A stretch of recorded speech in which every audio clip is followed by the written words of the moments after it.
आताच ट्रस्ट प्रशासन आणि स्थानिक ग्रामपालिकेकडे प्राप्त झालेल्या माहितीनुसार वृत्तवाहिनीवरती चेंगराचेंगरी सप्तशृंगकडे झाल्याच्या बातम्या प्रसिद्ध झाल्याची माहिती कळाली। वस्तुस्थिती बघितली तर अतिशय मोठ्या प्रमाणात झालेली भाविकांची गर्दी, कारण ही गर्दी पायी येते। पायी गर्दीवर नियंत्रण करणं घाट मार्गावरती कुठेही ऑप्शन नाही आहे।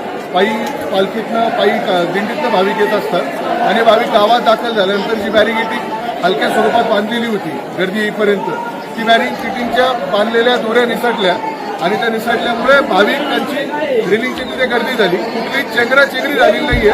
स्थानिक ग्रामस्थ इथे आहे, सुरक्षा आहे, पोलीस प्रशासन आहे। कुठल्याही पद्धतीचं अशी दुर्घटना इथे घडलेली नाहीये। तरी माध्यमांकडे जी काही बाईट आली ती फक्त गर्दीची होती आणि रेलिंगच्या तिथल्या बांधलेल्या दोऱ्या निघल्यामुळे जो काही तिथे थोड्या वेळासाठी गोंधळ झाला, त्या गोंधळच्या शूटिंग कुणीतरी समाजकंटकांनी पाठवून माध्यमांना दुर्लक्षित प्रवाहाकडे नेलेलं आहे। तरी भाविकांनी गैरसमजुतीवरती कुठला विश्वास ठेवू नये।